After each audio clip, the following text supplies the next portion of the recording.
It's time for the Teed Off Podcast.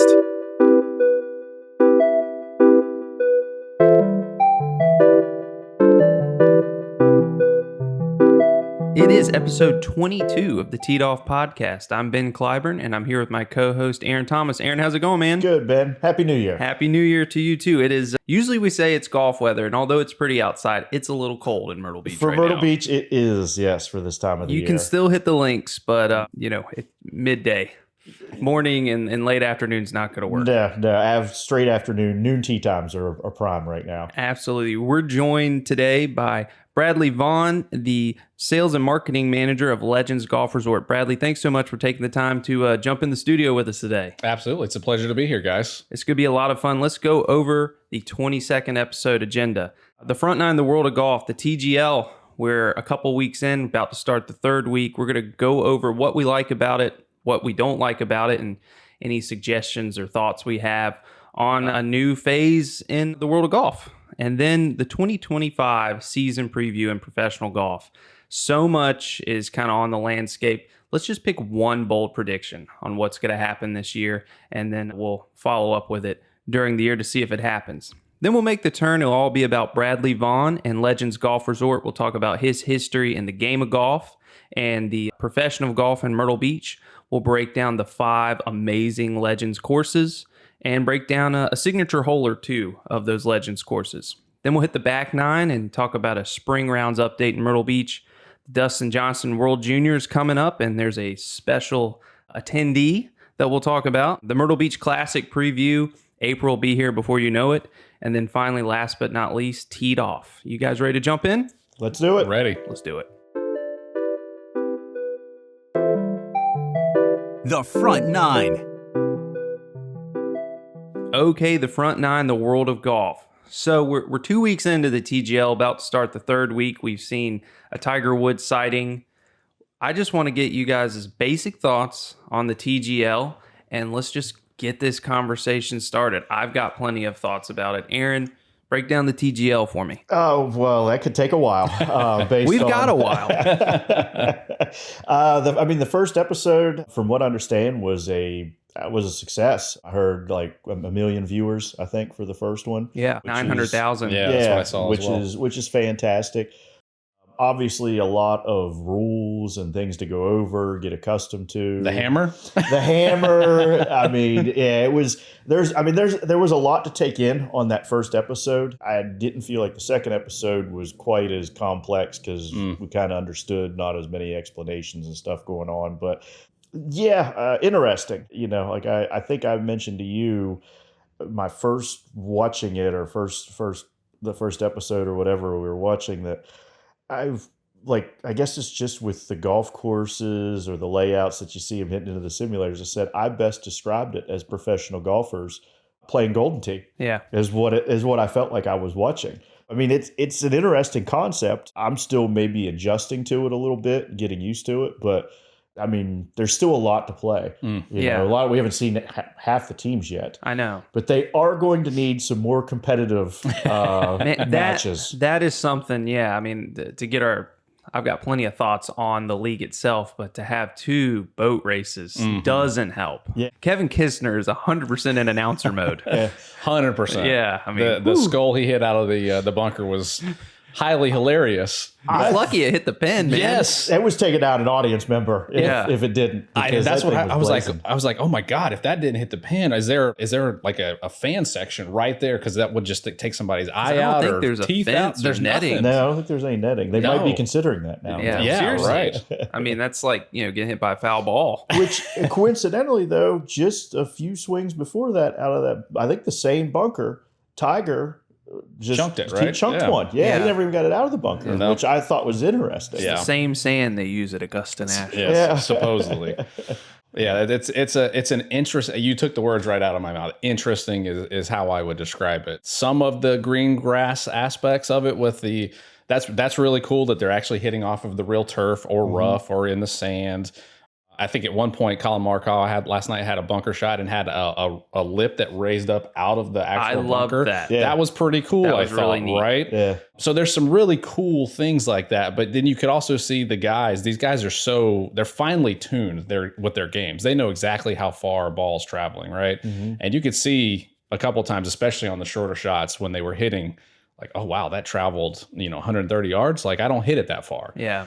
So there's maybe some technology aspects that are not quite paired up with their ability aspect at this point. Mm-hmm. That's going to be interesting to watch. I mean, you Tiger hitting the ball in the water on the second hole, I believe it was, where Charlie's put his head in his face. Yeah. And Thagala saying how Exactly jacked how up jacked he up was, he and he was. was just pumping them out there, Yeah. 30, 40 yards longer than, that's adrenaline, and also maybe some inaccuracy with Sure. the tech and being inside and Sure. not having an atmosphere and stuff like that. Absolutely. So it is.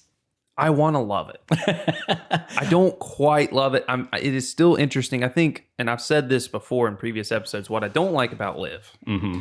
is that they're taking traditional golf and adding some cheesy factors to it, where TGL is a complete detraction from the sport of golf. It's the arcadiness to it is appropriate and kind of welcomed. Mm-hmm. Some things I would like to see going forward is, and they'll figure it out, I think. I mean, it's so new, like you said. Biggest thing for me is slow down. I was dizzy from the camera changes, and you don't get to see the stats, the ribbon of stats of how far the ball went. You see it for 2 or 3 seconds, and then the next guy's hitting, and then they're switching to the green and switching to that. It's like, what's going on?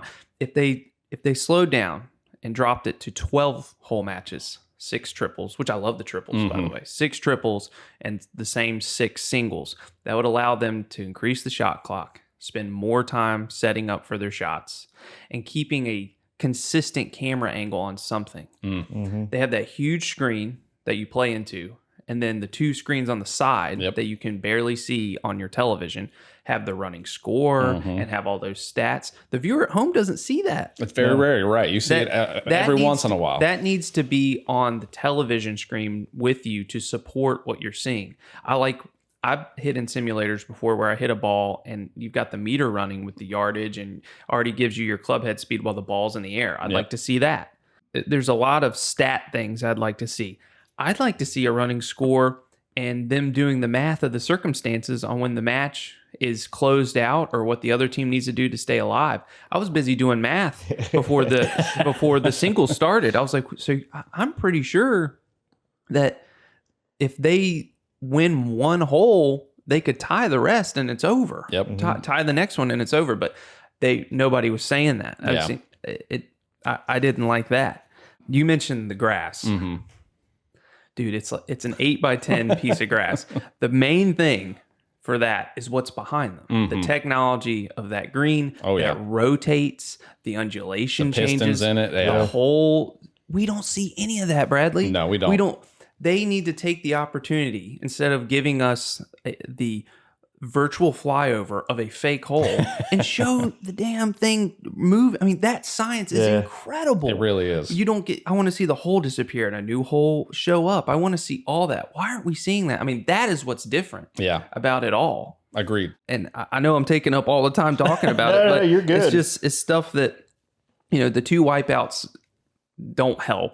I don't want to make it too arcadey. I'd like to have some sort of redemption for these teams that are already closed out, because the matches don't matter anymore. They're talking about the season building up, like point differential. Yep. Well, I'm ready to switch it off at that point then, because the team that's losing's out. Yeah. So, really, why do they care? I mean, and then the hammer. I'll ask you guys this. Did y'all see where they hammered twice on one hole? I didn't understand it. I didn't understand that either. And then they took the hammer away. Yeah. But I mean, that would be really cool. Yeah, if you could make the whole, we throw it once, it's worth 2 points. Can you throw it again and make it worth 4 points? And then, like you said, threw it again and it made it worth 3 points. Yeah. So could you just keep kind of doing that if you're on the losing end, like Tiger's team, Jupiter Club was? Could they just continuously throw that and try to run the points up to kind of get back into it? There's a lot of unknowns, I feel like, still. But the technology piece you mentioned is absolutely, bar none, probably the best part about the TGL. Emphasize it. Yeah, emphasize the green. The fact that it can rotate and it can create undulations so severe like Augusta National. Why would we not want to see that as golf lovers? I thought of a great angle, which you're not going to like it because it's just another camera angle. But I'm fine with the camera angles as long as they slow down. I would love to see the guys put like one of those little cameras like on their hat. I want to see what they are like right over the ball. POV, sure. Yeah, I'd love to see it. I'd love that. That's a perfect opportunity to see it. I'd like to see them. They say here, gave you a brief virtual caddy moment when they're lining up the shot. That would answer some questions too if they put that on the screen. Does the lie impact? I know that the ground is flat. Yep. But when you're playing if you play on a TrackMan at Golf Galaxy, you'll have a different lie. So you'll have to aim a certain way because the ball's going to come out a different way. Is there wind? It's a great question. I mean, why were these guys launching these balls over into the hazard? Was there wind? Were they jacked up? I haven't seen many trees on some of these virtual holes. So a lot of them are like big canyons. I do like that they're not playing on actual courses. I don't want to compare Augusta or St. Andrews to a computer screen. I would agree. But I think they should the home team should build their own course that sets up to their team's golfers. Yeah, that's a good idea. I don't want to see any lava. Saw lava on the first week. It's golden tee. Yeah, that's where the golden tee comes in. I know we're playing into computer generated holes, but let's get rid of the lava. It said the Nicholas Group helped create that. But they didn't create that hole. Yeah. So I want to love it, like I said, and I'm getting really close to it. I like the hammer.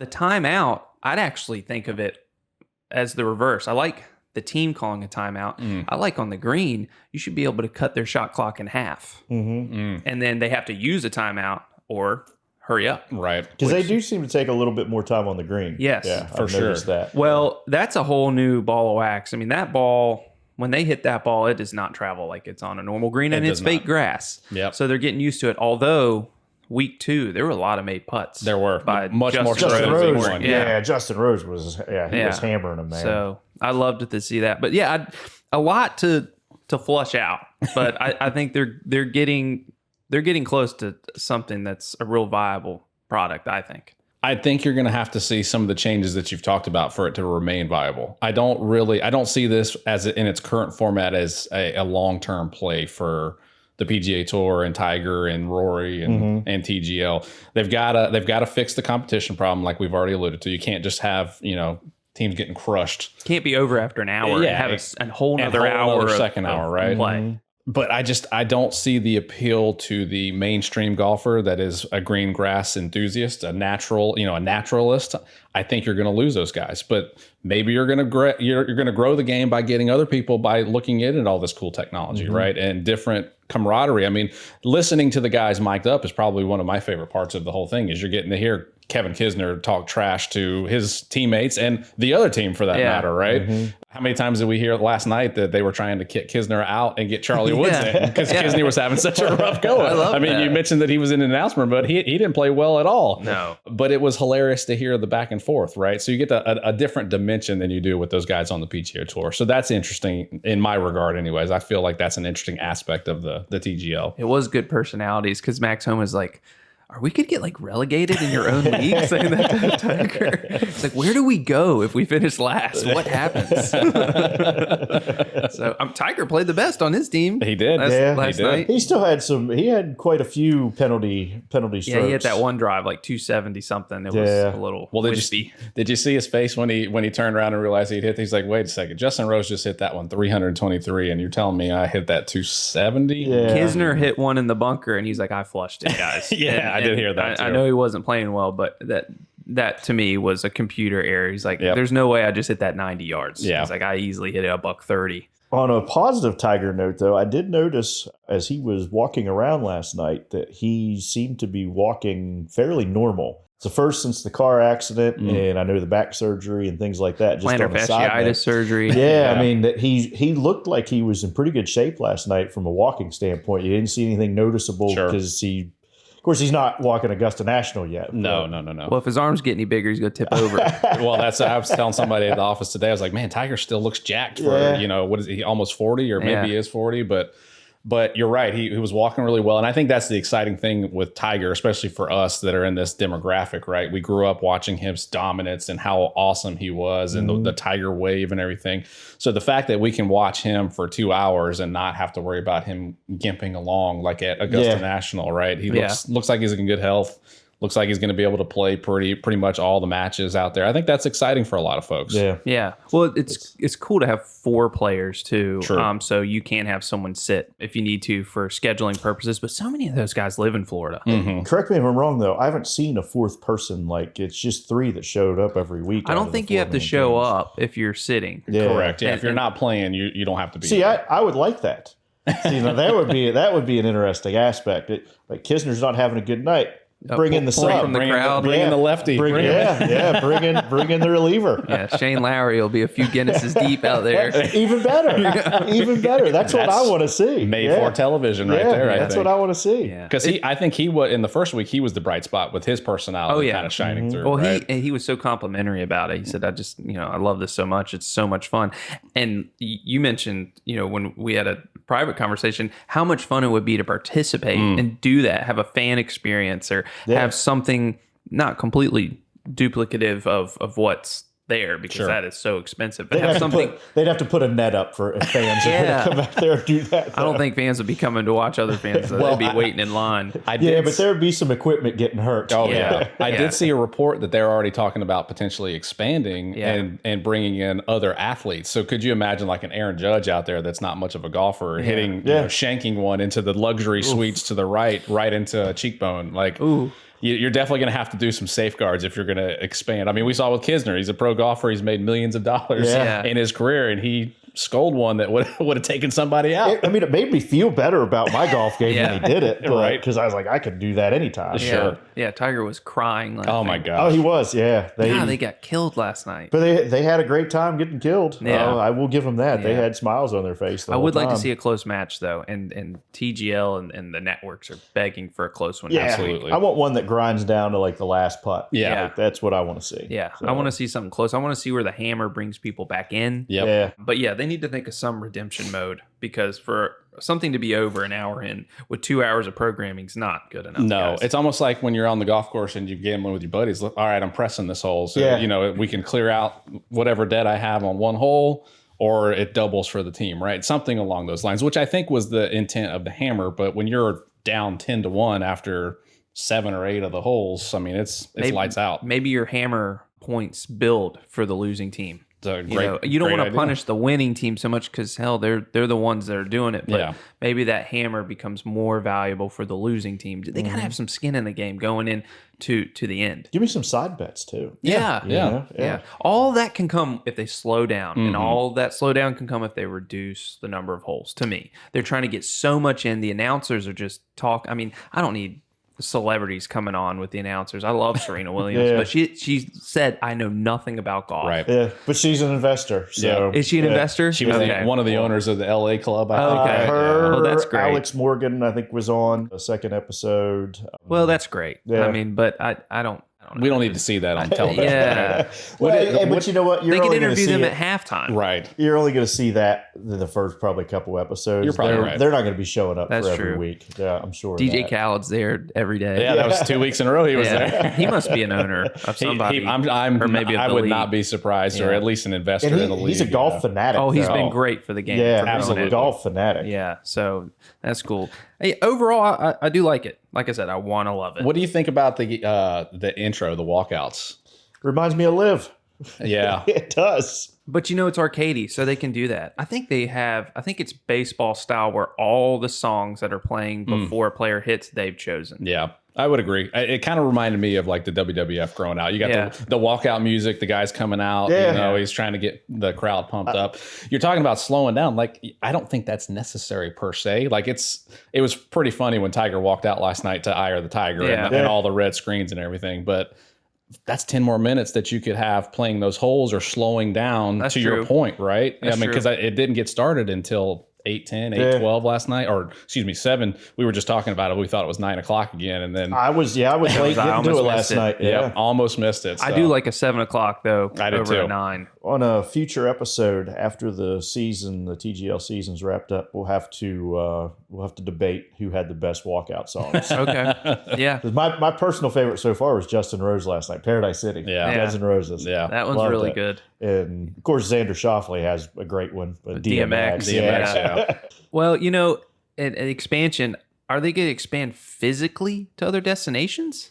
Because, I mean, that is quite a facility. It really is. I can't imagine they're going to pump that kind of money into another facility just yet. I think it would just be expanding more teams at this point, based on what I read. Yeah. There's And then plenty of guys that live in Florida. Oh, though. yeah. I mean, almost all the tour pros live somewhere in Florida or Georgia, so they're really close by, right? So Maybe it's an opportunity to bridge some live guys to play with some PGA guys. Could be. That, I mean, and like we had mentioned, a fan experience, if they ever decide to open that up to like, hey, while you're here, while you're visiting, go check out. I mean, obviously they've got food and all kinds of options. I mean, they can turn it into its own like Top Golf, but you'd have to rent your time and your space and everything like a Top Golf. But I'm sure it would make a lot of revenue. Yeah, corporate outings would be mega. Mm-hmm. I mean, you're playing on the same that the pros play. Yeah. Yep.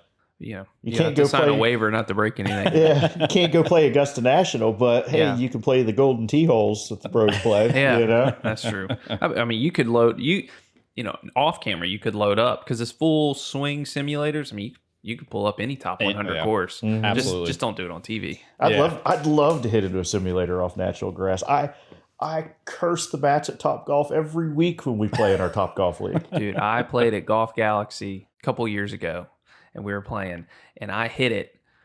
I shanked it, and it hit the metal frame in the top right and went back into the store. I made my friend go get the ball, dude. I was like, I'm not going to get it. Yeah, I've heard people at our Top Golf league, like how the machine sets up to the right. Yeah, I've heard people shank it off and hit it. But I mean, you're just glad they hit that because it's coming straight at somebody if it doesn't. I'm sure there's some sort of waiver you sign when you get there. No? We don't sign any waivers. You don't sign anything? No. Maybe it's on the door. When you sign up for their digital account, I'm sure that fine print's in there somewhere. I'm sure it's in there, but... Especially because there's no guardrail in front of where you hit. There's a net. Yeah. I still want to see somebody fall in the net because I've heard they literally shut the whole thing down and like the fire department has to come out and get them and all kinds. I've heard all kinds of stories. I've only seen the videos, not seen it in person. That about covers TGL. I think a lot of questions and a lot of suggestions that I'm sure are not unique to a fan. So we'll see how it goes, and I'm rooting for it. I really am. I am too. We're talking about football earlier, going off. This is something that could take the place. Yeah, perfect opportunity to take that place or something else, right? Yep. There's the doldrums of summer when Major League Baseball's on, and not that I'm not a Major League Baseball fan, but you're missing out on basketball, you're missing out on football as well. Maybe this is a placeholder for that. It's a way to take in golf or a form of golf in 2 hours. 100%. Instead of a whole weekend. Yep. In the off season for golf, technically. Yeah. So cheers to them. We'll see. We'll follow the progress. Good start. So traditional golf is going to kick off this year. A lot going on. A lot of players are still separated, but we will see them for the majors. We're going to see a Ryder Cup in New York. Can't wait to see that.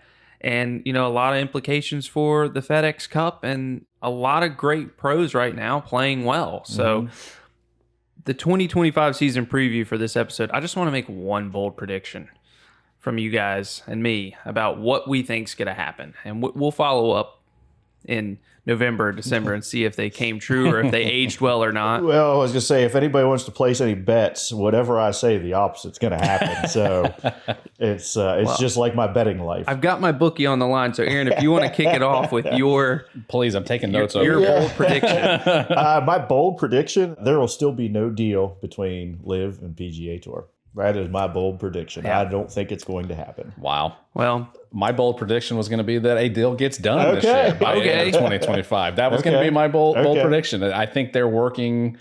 I think they're both working in the direction. I think they've got some common ground finally and understand what's at stake, that the average golf fan wants to see the best players play against one another. We do, yeah. And you're just not seeing it with Bryson and Brooks and Phil and all these guys that are over on the live. You don't see them. And I don't care that they have a CW, a TV deal. I mean, I'm not tuning in to see that most of the time. I don't know about you guys. Yeah, I don't watch live as much as I watch PGA Tour golf. It's hard to do from a timing standpoint. Yeah, especially if they're overseas and things like that. So I don't watch nearly as much. But I'll turn it on every once in a while just to check in and see. But same thing as like I said when it first started.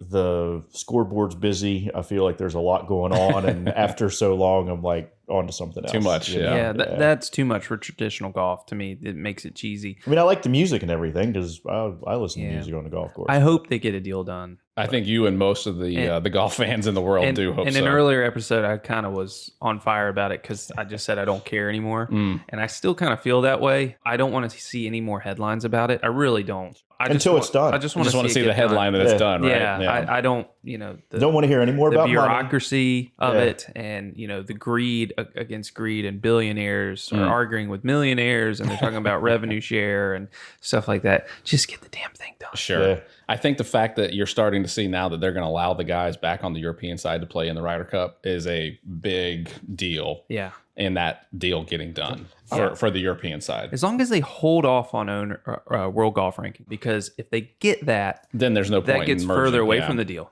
Who does the European team need from Liv besides Rahm? Yeah, I mean they don't really need him. Dude. No, not right now. They proved that already. No. Yeah. So outside of Scheffler, the best golfer, second best golfer in the world right now is on the European team anyway. So, and I think he's going to have a huge year. Talking about Oberg? Yeah, Ludwig's going to have a huge year. Yeah, I just see it's a bold prediction too. That is a bold prediction. Yeah, I mean, great player. Did you see the praise, not to go back to TGL, but my God, the praise that Scott Van Pelt gave him that night? I thought he had kind of a crush on him. It was definitely a bromance. Yeah, it was a bromance, man. It was, obviously he thinks a lot of him. He's a great player, though. Yeah. He really is great. He's good. His Ryder Cup performance was incredible. Uber talented. And I would not be surprised if he snuck a major camera. Yeah. So, that's a second bold prediction that he's going to have a strong he's year. Not on the U.S. Ryder Cup team. I know. My bold prediction for the year is kind of negative, and I hope it ages very poorly. But I don't think Scottie Scheffler's going to win a tournament this year. Oh, wow. A tournament? Not a single tournament? I would go with a major, but not a tournament? I don't think he's going to win a tournament. Wow. That is bold. Yeah. I will give you that. That's bold. I hope I'm wrong, but line it up. I'm pretty Coming sure off of a historical run, world number one, new baby, hand injury, I don't care how severe it is, messing with this putter grip and putter again. My facial expression has to be good. Yeah, because I felt my eyes pop open. Mine probably too, right? Yeah, I mean, he's been on this run for 3 years. I expect him to continue. I know he got arrested last year, and they still couldn't hold him back from playing well, and he'd have won that tournament if he didn't. He very well may. I still say it was the caddy that did it, not that was the day he didn't have his caddy. Because he had that minister with him or whatever. The day he didn't have his caddy was the only day he didn't play good. Yeah. I said I think that was all that kept him from winning that thing, man. Very well could have been. Yeah. I'm not saying he's not going to play well. I think he'll get plenty of top fives, but I don't think he's going to win. I don't think he's going to win a tournament. That is my really bold prediction. I hope I'm wrong. I hope he wins 11, but I just don't think he will. I would have agreed with a major. There's got to be a win in there somewhere for him. Majors are tough. I tend to agree. He's going to win something somewhere. He's just too good of a ball striker, too good of a player. Yeah. Even with the hand injury, I think. Yeah, I don't know. I think that one's going to age well, but not that I know anything about the future, but I think that one's going to not age very well. You got some inside information on that hand. I don't have any inside information. I said, do you know his doctor or something? I don't know his doctor. Isn't he messing around with the different putter right before he got hurt? He was putting with the claw a little bit and putted really well. I think it was it Bahamas where he like blew the field away, I don't think he missed a putt inside of 10 feet. I'm not going to talk about playing in Albany. But it's you're changing your putting stroke. I don't know. I got some weird bad vibe about it, and I hope I'm wrong because his dominance is as close to Tiger as we've seen in a long time. True. The running joke last season was I picked him every major to win. He was my horse. Why wouldn't you have? Every major? Right? Yeah. You just, I don't know. Law of averages, you look at the time of his dominance, was it 3 years of just absolutely incredible play? Yep. Of course, Meters running, dude. I don't know. I think I gave away who I'm gonna pick for majors this year already, but Yeah. Well, we'll get into that when we get into it. So anyway, yeah, I hope that ages poorly. So going back to your law of averages comment just a second ago, Yeah. right? When we were in the midst of Tiger's run, were you saying the same thing? The law of averages says that he can't continue to do this? Well, if you're going to compare Tiger Woods to any other human being, he's like a deity. I would agree. So, the closest one we have right now, though, Scotty, to what Tiger was doing. Yeah. So he's got to continue that to be in the deity status, though. Okay. I think Brooks Koepka has had at least on the major side, had a run and it stopped. Did it stop or did he just go to live? I think That's you would a good have. point, I think right? you would have seen a deep slump because he was injured and came back. He was hurt. So I think, and it would have been a lot more publicized. Jordan Spieth had a really dominant run there, 2014, 15, 16, and a little bit of 17, where we were trying to crown him. So I just haven't seen it since 2013. Yeah. Tiger won 5 times and became number one again, and to maintain it for that long. so. I'm not going to compare it to Tiger. Sure. But I'm more asking the question, in the midst of that run, is your brain telling you that he can't keep this pace? Even back then? I don't think I ever thought that. No, about because Tiger. he was Superman. Very true. I mean, no, I mean, he was Michael Jordan. Yeah. I don't consider Scottie Scheffler Michael Jordan yet. Okay. I just don't. But if he wins 10 tournaments this year, how many tournaments did he win last year? 5 or 6, maybe? More than that. I think he won more than that. Did he? Yeah. I mean, it was... They were comparing it to they didn't win not as many as Vijay Singh won in 2004 when he won 12, but I think Scotty won 9 or 10. Oof. And it just absolutely... It was up there. I know, it was one of the best seasons in the history of golf. Well, he won 4 in a row, didn't he? Wasn't it 4 in a row he had won? Yeah, because Nelly Korda won 6 or 7 in a row, and we were comparing the two. So... Yeah. Can you repeat that? Forget over multiple years. Can you repeat the year he just had in another year? I don't know. That's tough to do. So, pressure, new baby. Well, it would technically be the 3rd year in a row he's done it if he does new it. putting stroke. Lost his hand. That's how rumors get started. Yeah. So, anyway. Talk about going viral. Scottie Scheffler loses his hand. We have a good following, Bradley, but not that big. Yeah. Scott Van Pelt is not on the hotline yet. Hey, speaking of, too, the one thing I saw last night that just made me laugh was when they were interviewing Alex Morgan. Tiger was actually playing at the time, and they asked her about, talking to Tiger Woods and this and that, and she was describing it. But she was hesitating to say greatest of all time. And the interviewer said, he goes, you can say it, the GOAT. He goes, it's okay to say it. I did hear Marty say that. Yeah, that's what Marty was Why? interviewing. She was just hesitating to say it for some reason. But because you could tell that's what she wanted to say, the greatest, but she kind of hesitated. And then Marty corrected. It was so funny though that he goes, it's okay to say it. Yeah.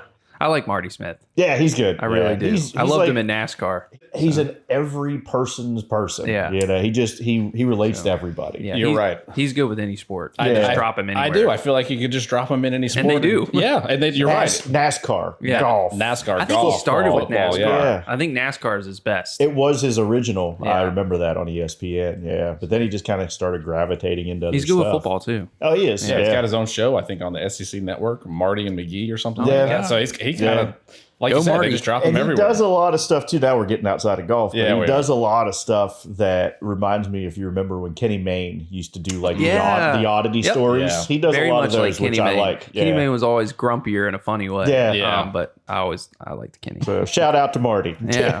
And to Kenny, too, right? Yeah. All right. Well, that wraps up a very busy topic, but very busy front nine. Why don't we bring it down to Myrtle Beach and talk some Legends Golf Resort with Bradley Vaughan and make the turn? All right. Y'all ready? Yeah, Let's do it. Planning an unforgettable Myrtle Beach golf getaway has never been easier with mbgolf.com. At mbgolf.com, We give you the power of choice in pairing world-class golf with premium options from golf course villas to oceanfront condominiums, brought to you by Condo World, the leaders in Myrtle Beach luxury travel. Make your next stay and play journey to the golf capital of the world the experience of a lifetime.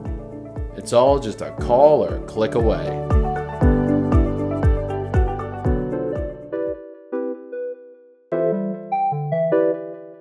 Making the turn. Okay, making the turn, and we are joined in the studio by Bradley Vaughan, Sales and Marketing Manager of Legends Golf Resort. Bradley, thanks for joining us.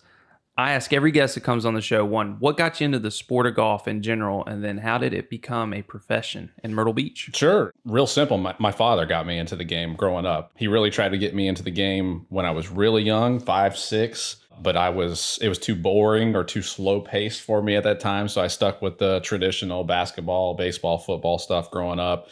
Really gravitated back to the golf probably around 12 or 13. Got on the high school team, was decent enough. I was never a stick by any means, but played a few competitive rounds and then came down to Coastal Carolina in 2002, aging myself here, but in 2002 was in the PGM program, started working at Legends my sophomore year on the backdrop, and really in that time frame, that was kind of the heyday of golf. That was right around the Tiger craze. Mm-hmm. So there was a big influx of golfers. So I was making pretty good money just from tips at Legends, and then I slowly kind of worked my way into the pro shop there at Legends, and then eventually into the corporate office upstairs. Had a general manager there, Larry Woodbury, that's been there over 30 years that kind of has seen me progress, and he's the one who's promoted me in all those regards here in Myrtle Beach. So that's kind of how I got into the position I am now. Just kind of worked my way up the ladder in the same spot for 20 years. Over 20 years. Yeah, it's crazy. So started there in college and just never left. But getting into the game of golf was all my dad. He's a big golfer, and I still love playing golf with him whenever we can. And I love playing with my buddies or going up and down to this gorgeous strand of 60 miles we call the Grand Strand, and getting to play all the different golf courses. I mean, it's a great life. That's so interesting because we've had a lot of guests on the show that have talked about how they've gotten into the Myrtle Beach profession, in golf, and they've bounced from course to course for whatever reason. They may stay in the same group of courses or ownership. Sure. But it's rare to see somebody who has, started at the bottom on the bag drop and worked your way up to the corporate office, all at the Legends. All at the same group of courses for 20 plus years. That's a testament to the course and you for each other's loyalty and stuff like that. Absolutely. So 5 premium courses in Myrtle Beach that have been premium for decades since you started on the bag drop to now. For a listener that may have not been to Myrtle Beach before or not played a Legends course, give us just a rundown of what it's all about with the Legends group of courses.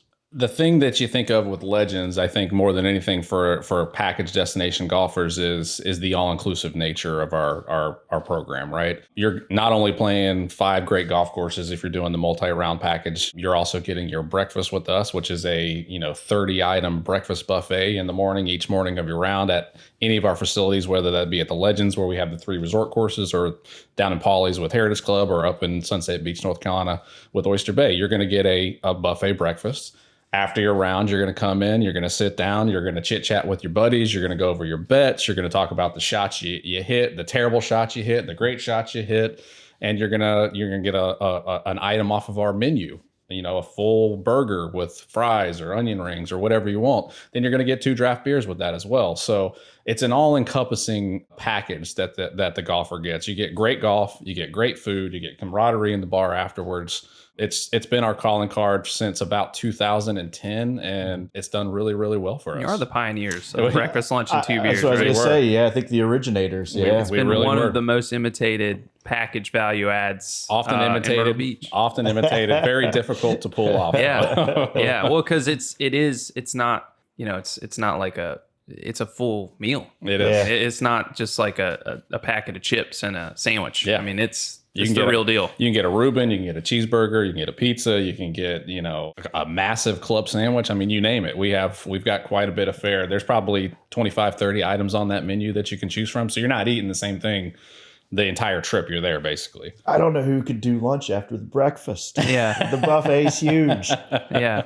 It is amazing when I see guys walk through with just the mounds of bacon or sausage and eggs. I'm like, how are you guys going to play golf in like an hour? Like, I'd be in a coma. Depends on what they did last night. They might need a big breakfast to soldier through the day. The breakfast, the lunch, and the beers are great. The real star of the show are those 5 premium courses. We don't have time to talk about all of them, but if you can just give me a brief rundown of each course and its style, and then the one signature hole for that one, and then move on to the next one. And when we land on your favorite hole, give me a detailed tee to green of that one. Got it.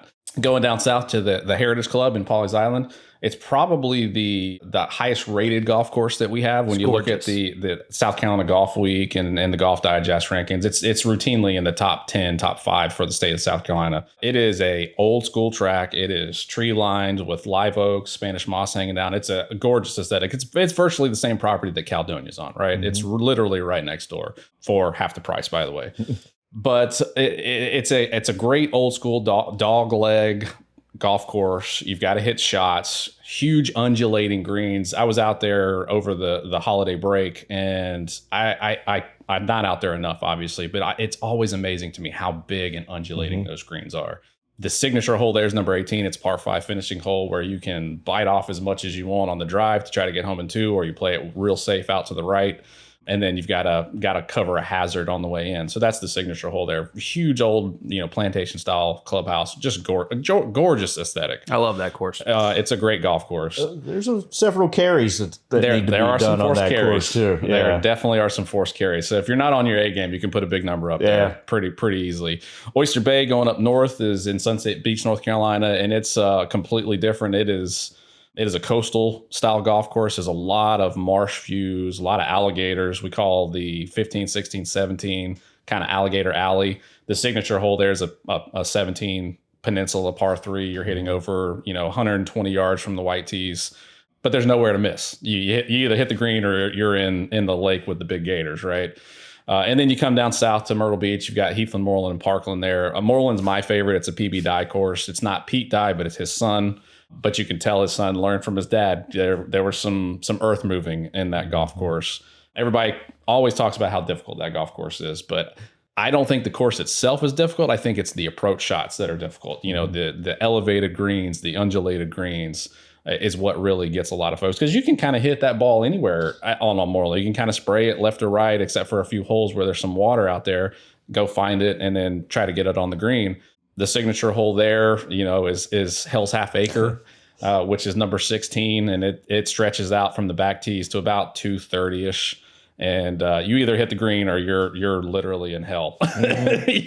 There's hazards left and right. There's bunkers. There's a waste area.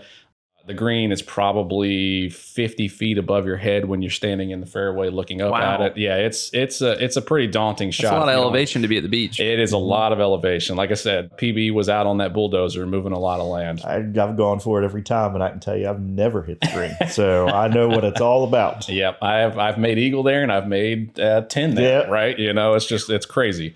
Parkland is more of your traditional style golf course, tree line, American style rolling hills. Probably my favorite hole on the golf course is on Parkland. So we'll go there. My signature hole there is number 11. It's a par 5, really risk reward par 5. You can hit it down the left. There's hazards all the way down the left. There's 2 bunkers that protect that hazard on the left and the forced carry.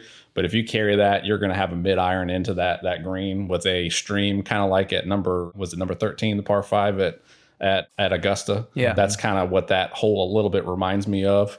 Right is out of bounds. And then you've got, if you do go right and you're not being aggressive, you got to be very strategic in your layup so that you have a really strong yardage. One of your stronger yardages into that green.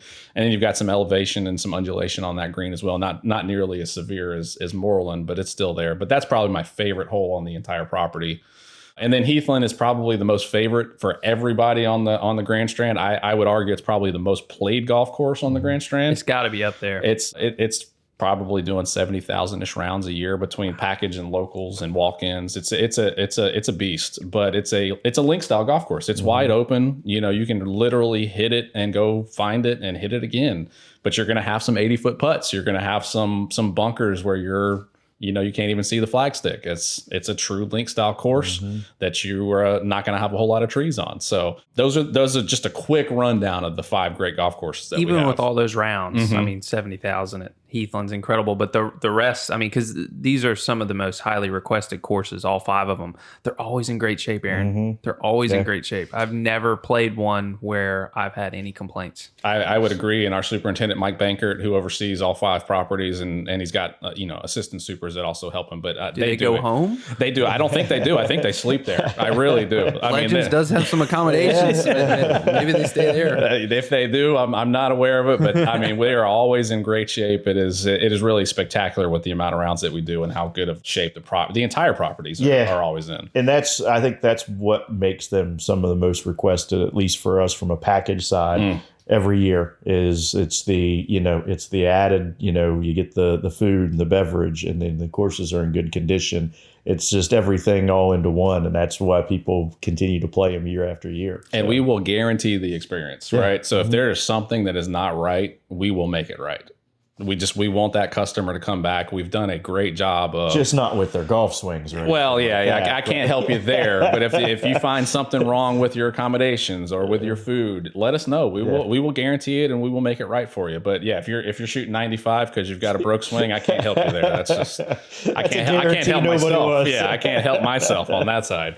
Well, it's definitely a highly requested package, Aaron, when a guest is on mbgolf.com or gives us a call at Condo World or MB Golf to book a Legends package. I mean, you were just dealing with a package earlier today. We got the 3 options. If you want to put a single round in, play just one of them. If you're mixing it up with some other courses in the area, they've got the 4th round free package and the 5th round free package. So all of which the food and beverage is included on them, so you got plenty of options and plenty of great deals too. I mean, that to me, I think the 4th round free has probably been, at least in the years that I've been doing this, has probably been the most popular one that we tend to deal with, because most of our golf packages are 3 nights 4 rounds or 4 nights 4 rounds. So I think that's why it seems to be. But with the free round, and they still get the food and beverage on the free round. Absolutely. So it's probably been the most popular I've dealt with. Yeah, I mean, for a golf trip, you're getting 2 meals taken care of on the golf course. Absolutely.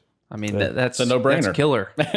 Talk about a value add, right? Yeah. So in premium courses, sometimes a value add hides an inferior product. That is not the case with Legends or really any of the courses down here nowadays. Yeah. I mean, in the past, maybe. Yeah. But we've got, golf is booming again, fellas. It really is. All the courses that are in Myrtle Beach are just premium, and the Legends are a leader in that. We were discussing before this podcast started, obviously with the weather in the area, covering greens and this and that, which is an investment I know Legends made a few years ago. Indeed. That a lot of courses have done in the area. So I think we've seen the area just in general step up with a lot of things that they're doing to maintain course conditions throughout the year now. So absolutely, we've got to protect the investment, right? And we ran into an instance in 2018 where that was not widely known that you should do those items, and we had some very severe weather, and it cost a lot of golf courses their greens. And the business wasn't quite indicative to invest in those resources, and now it completely is. It's mandatory. It's shifted on its head, 100%. Yeah. Winter kill. That was the phrase of the year that year. Yeah. But now we're gonna we won't talk like it. We won't talk like it anymore. No, that's not really a concern. Bring it on. We're fine. Well, Bradley Vaughan, thank you so much for the overview of the Legends courses, and it's going to make for great content for everyone to listen to. And if you want to explore more, go to mbgolf.com. Give us a call. Aaron and the team are ready to help you. We have an online chat, and they know all about the Legends too, so they can break down a good price for you and get you that breakfast, lunch, and a couple drinks too. Bradley, do you want to stick around and we'll talk a little more Myrtle Beach golf on the back nine? Absolutely. I'm having a blast thus far. Let's do it. The back nine. Okay, the back nine. So Legends is booking up like crazy, but so is everything else, Aaron. Aaron, give us a spring rounds update so far as we are in January. We are in full-on booking mode right now. Obviously, we've discussed early bookings in the past, but this is first of the year, out of the gate, everybody's getting their trips planned. So phones, online, all have been busy and bookings are coming in. So if you are looking spring, now is the time. There are some dates that are pretty questionable whether you'll find sometimes. What dates are those roundabouts, just for info? Specifically, last weekend of April, first weekend of May, which are notoriously the two busiest weekends of the year. Some of the best weather of the year. Mm-hmm. So the time is now to book. And something I want to mention, the Legends, you guys do have accommodations, and those book up certainly fast. Absolutely. We've got some of the best accommodations at Condo World and MB Golf in North Myrtle Beach. So we've got condos between 1 and 4 bedroom. We even have some up to 8 bedroom houses. You got to love where you play, but love where you stay too. So make sure that, if you're booking tee times, if you don't have your accommodations sorted, we've got you covered there. 40th anniversary too. Yeah. It is. Condo World turns 40 this year. Wow. So, and we've been around for a reason. We've got some really good accommodations to pair with your golf trip. So it's about being on the course and having a great time and having a good product, but you want to come back home to, a nice place to hang out with your buddies and talk about the day and then lay your head if you go to bed. So, big if. So just remember, it's about getting tee times and accommodations as well when you're booking on mbgolf.com. So, and hurry up, because the availability for accommodations is shrinking too, Aaron. Yeah, it is. Well, I mean, obviously the 40th anniversary sale has been going on, so that adds to, the booking needs. Yeah. So spring's a great time for family vacations too, and weekenders that aren't playing golf. So the area is busy. Myrtle Beach and North Myrtle Beach are busy, and I love it, and I want to share it with the people that want to come. But you got to plan now. This is not something you can think up a couple weeks before. It is not. Yeah, because there are dates that it's slim pickings. Yep. And we're here to help you plan it at mbgolf.com. So we've got the deals on tee times and accommodations. Something that's coming up for the spring, the Dustin Johnson World Junior is going to be at TPC February 28th through March 2nd. That's really cool to see some of the best junior players in the world. There's a new entrance that is a new entrant that is quite popular. Charlie Woods is going to play. Interesting. Yeah. So that's going to be really cool. There's no PGA tournament going on. The Genesis is, hopefully, depending on how the fires are going, will be a week or two before that. So do y'all think Tiger will be there? It's a good question. I think he will. I think he'll come up. I think he's very supportive in his son's role in junior golf and trying to help him to that next level. I think we were talking about it before the show. I was like, I wouldn't be surprised to see his mega yacht pull into the Grand Dunes. Oh man, that'd be so cool. And he just docks there, and they do that for the. I don't know. Will Will that thing fit in It Grand probably won't. Dunes? It probably won't. You're right. Isn't it ironically called privacy? Yeah. I mean, Grand Dunes is a nice marina, but that thing is big. It is a massive yacht. I'm not sure it would fit under the bridge. I don't think it would fit under the bridge. That bridge is pretty high up. Okay. That one, but there's maybe the others. barefoot bridge. Yeah, exactly. That's why it swings. Yeah, that's right. That's true. It'll be interesting to watch if he does make an appearance. What a boon for the area, I know. right? And for the tournament. I mean, just wow. I mean, Tiger Woods rolling into Myrtle Beach would be fantastic. Yeah, I mean, the last name Woods. Yeah. I'm going to be there. Okay. To watch Charlie play. Awesome. So that's really, really cool. If Tiger comes, I mean, holy icing moly. on the cake. Right? Yeah. So I hope he comes. What a great event. I mean, you got Blades Brown that played in it last year, and now he's making his pro debut, I think, this week at the American Express at one of our managing company, Century, out of Dallas, actually is managing that golf course. His name has been mentioned before. I said, I love the name. Yeah. I love the name. And he had a presence at the Myrtle Beach Classic. He did. Yeah. So, tied 26 as a 16 or 17. yeah, that's a great segue there, because that was his first professional tournament in Myrtle Beach, and the second Myrtle Beach Classic will be May 8th to the 11th. And Aaron, you just couldn't have been more impressed with the Dunes Club and the tournament. The first year. The first year, I didn't think it could go any better. Yeah. So I've got big expectations for year two. Obviously, I'm sure they found things they can improve on. Sure. But I think it's going to be, it's going to be another successful year for it. I haven't seen, I don't know when the list will come out of who's going to be playing or whatever. I know one of my personal favorites will be there. So Joel Damon, I'm sure he'll be back. So, and I'm sure he'll be on Netflix again too if they're full swing comes it'll out. be great viewership because he secured his card by the hair of his chin. Yeah. Yep. So that was really fun to watch, and I'm kind of nail biter for him, I'm sure. But that was great. Yeah, I mean, I can't wait for another Myrtle Beach Classic. I don't remember where the stats came from, but it was the most successful elevated event, inaugural non-elevated event in the history of the tour. And I know that there's not a bunch of new tournaments that pop up, but there's a reason for that because it's hard to do, and I think it's going to be here to stay. Yeah, so I enjoy that. I mean, I got to tell you that. I mean, like we discussed last year, the transportation, everything, like it was everything smooth. was easy. Yeah, and that's the key.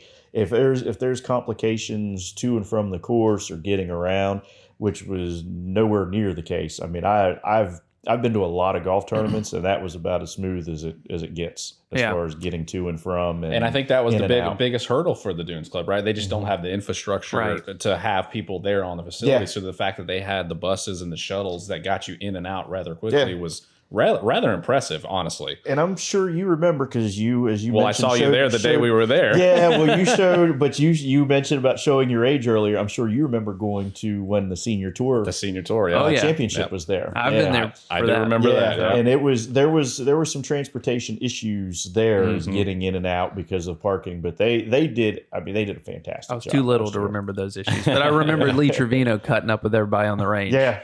Which I'm sure is unusual for him. No, that doesn't sound like him at all, right? Yeah, they had a list of great names that played in that thing, but they had great guys last year. For the first they really year. did. I think that was a big part of it too. Yeah. Well, a lot of good names. Very true. And then there's some interesting talking with Dennis Nickel, who's the head professional over there. He mentioned that he overheard through some of the PGA Tour advisory boards that a lot of the players that were in that mentioned that was a first class experience for the players. Awesome. Yeah. So if that's the case and the word gets around, you could potentially see some bigger names start rolling into Myrtle Beach. Yeah, good. It should be good. Just have to pair it not against one of those elevated events, and then maybe we can get some of those big names, right? Yeah, because that is an elevated event weekend. It is. Was that the Wachovia or Wells Fargo? Wells Fargo, Wells Fargo. That I don't know. Which isn't it Quail anymore? It's not this year because they're doing the PGA there? Yeah. So they're not going to do it there. They'll move it somewhere. And Wells isn't the sponsor anymore, right? I don't think so. Yeah, something changed. It went from Wachovia to Wells. I'm not sure what it is now, but that's the same weekend as the Myrtle Beach Golf event. Yeah, Wachovia. I haven't heard that name in a long time. Again, showing age, it's right? showing age, yeah. I remember when that was a big name here. NASCAR, I still call the Pepsi 400 the firecracker. Shoot, I heard a reference to Winston Cup the other day. Oh, wow. Yeah. So that's been a long time ago. But yeah, it's funny how sponsors' names and things change They just over the become, years. synonymous with the event, Yeah. which is, Absolutely. a testament to them. Mm-hmm. All right, guys, last but not least, teed off. So we've talked a lot about professional golf, local golf, our personal games a little bit. We're going to pick one thing that grinds our gears about the game of golf. We do it every episode. Aaron, what is your first teed off of the year? Equipment failure on the golf course. Uh-oh. During your round. You know how much I love equipment. Yeah. I've got a 6-iron that I have repeatedly that has come detached from the hosel. And I've had it fixed. I'm sure I'm going to be told it's my swing or something. But I use that 6-iron a lot during rounds. And I had it come off recently on a swing. So we won't discuss what happened with the ball when I hit it. But I just got it fixed. And I did use it in my Top Golf league the other night. And everything seemed to be okay. But I'm still not sure why I've had that hosel reattached like probably a half a dozen times. Are you getting it done professionally? Yeah, I won't say where. Yeah. But it is professionally. Maybe find a time to find somewhere new to get that fixed. I even had, so I wasn't happy because it happened so many times that one of my friends who does club work said, let me take a rip at it. So different people have done it with the same club. You had the same problem. Yeah, so I'm looking at you, TaylorMade. Uh-oh. Yeah. It would really stink to lose that at Top Golf because you're going to have a tough time retrieving that head. Well, that was where I noticed. It was funny because one time I noticed it was coming loose there and I put it back in the bag. But I use that 6-iron like it's probably my favorite club in my bag. I hit it well, and I use it as a recovery club too, which I require a lot of.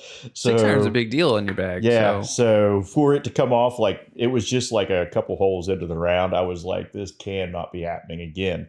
And I think it had only been like a year since I'd had it replaced. There's something going on there that's the only club. The shaft and the head don't like each other somehow.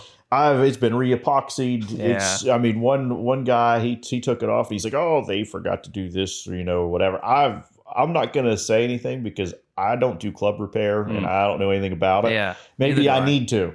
I think I'm going to have to take it up if this continues to happen. Maybe just beat the drum enough on this podcast. The TaylorMade rep in the area will be like, here's a 6 iron. Here's a 6 iron. They might want to see what I'm doing that it keeps happening. I ripped TaylorMade apart last year. They really don't like me, so I'm not sure they'll be. No, I love TaylorMade, man. I've been playing TaylorMade a long time, but it's the only set that I've ever had it happen to. All the others, it's been fine. So I don't know if there's just a defect in that 6 iron or what. I think there's a defect either with the end of the shaft or inside the head there. Yeah. That glue is not gelling. But that's what tees me off is when it happens during your round. That's a big teed off. Depending on what hole it is, you got to fight it the rest of the time. Yeah, because like I said, I use that 6 iron a lot, man. Yeah. So you mean there's not a tour truck following you around to replace that 6 iron in the middle of your rounds? Like what? No. Nobody wants to follow me around during my round, I can assure you. Maybe the beverage cart. Beverage cart does, but that's only on the first hole. Remember, we've had that conversation. Oh man. Bradley, what tees you off? I'm gonna take it back to when I worked in the pro shop for a little while, and it's a customer based grinding my gears type of thing, right? You get a phone call for the tee time. I want the earliest tee time you've got, 7 a.m. That's too early.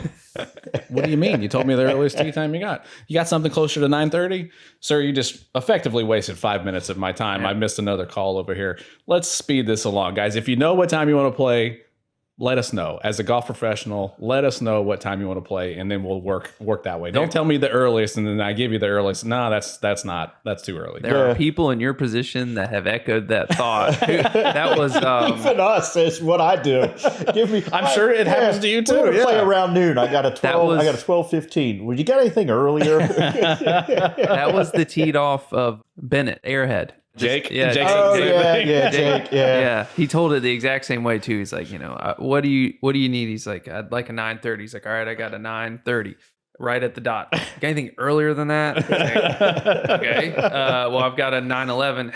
That's just too early. The other one that gets me too is I was literally standing in the pro shop one day, and this lady came walking by. I must have walked by 20 windows, mind you, and asked me, is it raining outside still? And I'm sitting there. I just took a deep breath, and I just kind of looked out to the window to the right, and just looked for a few seconds, just kind of done.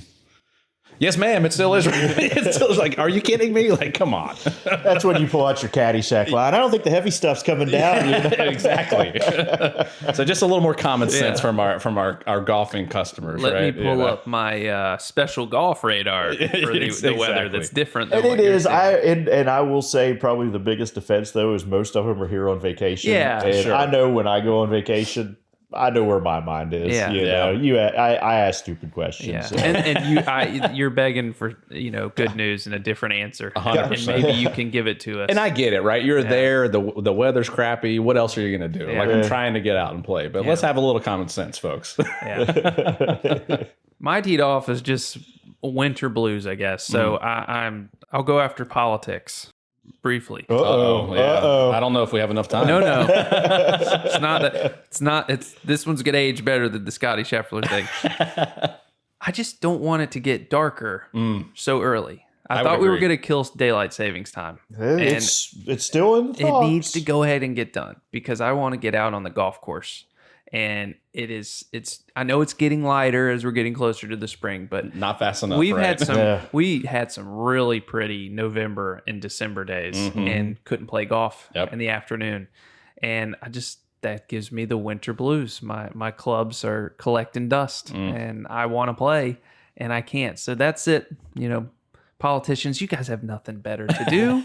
There's nothing else going on in the world. Let's just kill daylight savings time for the golfers. Yeah, help us golfers. They can't agree on anything. They'll never agree on that either. So that's my teed off. Is nice and simple. Well, hey, I like it. You Top Golf League, man. That's what I did to keep my clubs dusted not off the here in the same. winter. It It's is not. not I'll the agree. same. It for us, to be honest, Yeah. it's more of a hey, let's get together and drink on a Monday Oh yeah, night Yeah. is 100%. what it is. Let's not pretend that it's about golf. Yeah, though, right? yeah. That's a component.